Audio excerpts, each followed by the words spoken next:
வணக்கம் வியூவர்ஸ், எல்லோரும் எப்படி இருக்கீங்க? இன்றைக்கி நம்ம வாங்க சாப்பிட்லாம்ல. புட்டு மேக்கர் இல்லாமல் கோதுமை புட்டு எப்படி செய்யலான்றது பார்க்கலாம். இது நீங்கள் காலையில் பிரேக்ஃபாஸ்ட் மாதிரி சாப்பிட்லாம், இல்லைனா ஈவினிங் வந்து ஸ்நாக்ஸ் மாதிரியும் சாப்பிட்லாம். எப்படி சாப்பிட்டாலும் இது ஆவியில் வந்திருக்கிறனால நல்லா லைட்டாகவே இருக்கும். இப்போ இதை எப்படி பண்ணுறதுன்னு பார்க்கலாம் வாங்க. ஒரு பவுலில் 1.5 கப் அளவுக்கு கோதுமை மாவு எடுத்துக்கோங்க. இப்போ இதில் 1/4 டீஸ்பூன் அளவுக்கு உப்பு சேர்த்துக்கோங்க. இப்போ வெதுவெதுப்பாக இருக்கிற தண்ணி நம்ம இந்த மாதிரி தெளித்து சேர்த்துக்கலாம்.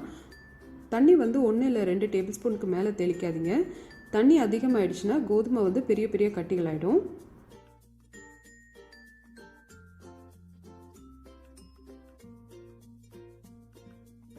இப்போ நான் ஒரு 1/4 கப் அளவுக்கு தண்ணி தெளித்து மிக்ஸ் பண்ணியிருக்கேன்.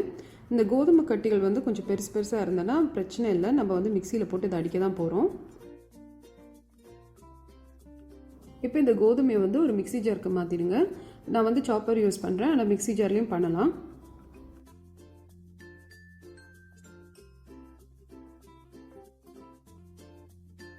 இப்போ ஒரு 2 இல்லை 3 தடவை நம்ம இது மாதிரி அடித்தா போதும். இப்போ பாருங்கள், இந்த கோதுமை வந்து இந்த மாதிரி பதத்தில் இருக்கும்.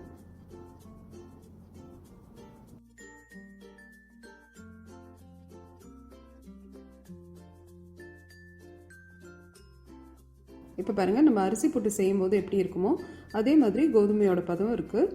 இப்போ இதில் ஒரு கைப்பிடி அளவுக்கு திருகுன தேங்காய் சேர்த்துக்கோங்க. தேங்காய் வந்து ஆப்ஷனல் தான், சேர்க்க வேண்டாம்னா பிரச்சனை இல்லை. இப்போ நம்ம வந்து இதை ஆவியில் வச்சு வேக வச்சுக்கலாம். இப்போ நம்ம இட்லி பாத்திரத்தில் வச்சு நம்ம இதை ஸ்டீம் பண்ணிக்கலாம்.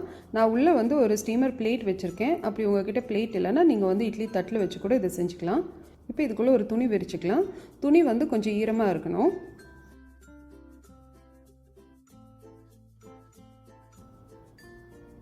இப்போ இது மாதிரி செட் பண்ணதுக்கப்புறமா இந்த புட்டு மாவை வந்து நம்ம இதில் சேர்த்துருவோம்.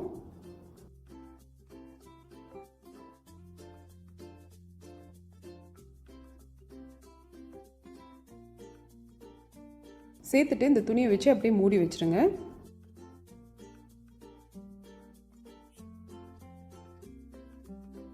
இப்போ இது ஒரு 15 நிமிஷமாவது வேகணும். அதுக்கு இட்லி பாத்திரத்தில் கீழே வந்து தேவையான அளவுக்கு தண்ணி இருக்கான்றதை செக் பண்ணிக்கோங்க. நடுவில் சேர்க்கறது ரொம்ப கஷ்டம். இப்போ பாருங்கள், புட்டு வந்து நல்லா வெந்திருக்கு. கலர் வந்து மாறி அந்த ஒரு மஞ்சள் நிறம் வந்திருக்கு. இப்போது துணியோட கார்னர்ஸ் இந்த மாதிரி பிடிச்சி நம்ம வந்து இதை ஒரு பிளேட்டுக்கு மாற்றிக்கலாம்.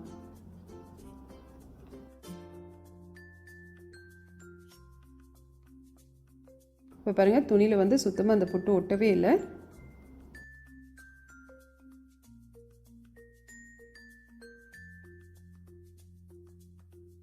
இப்போ புட்டு வந்து கொஞ்சம் கட்டி கட்டியாக இருக்கும். ஒரு ஃபோக் யூஸ் பண்ணி நல்லா மிக்ஸ் பண்ணி விட்டுருங்க. இப்போ குழந்தைங்களுக்கு சர்வ் பண்ணும்போது தேவையான அளவுக்கு கோதுமை புட்டை வந்து ஒரு கப்பில் எடுத்துக்கோங்க. அதில் 1 டீஸ்பூன் அளவுக்கு நாட்டு சர்க்கரை இல்லை வெல்லம் இல்லைன்னா சர்க்கரை சேர்த்துக்கலாம். ஒரு சிட்டிகை ஏலக்காய் தூளும் சேர்த்துக்கோங்க. சேர்த்துட்டு இது நல்லா கலந்துடுங்க. இப்போ இதில் கொஞ்சமாக வாழைப்பழம் கட் பண்ணி சேர்த்துக்கோங்க. ரொம்ப நல்லாயிருக்கும். எல்லா குழந்தைங்களும் இது வந்து ரொம்ப விரும்பி சாப்பிடுவாங்க. பெரியவங்களுக்கு வந்து நான்வெஜ் வெஜ் ஏதாவது ஒரு ஸ்பைசியான கிரேவி வச்சு கொடுத்தீங்கன்னா ரொம்ப விரும்பி சாப்பிடுவாங்க.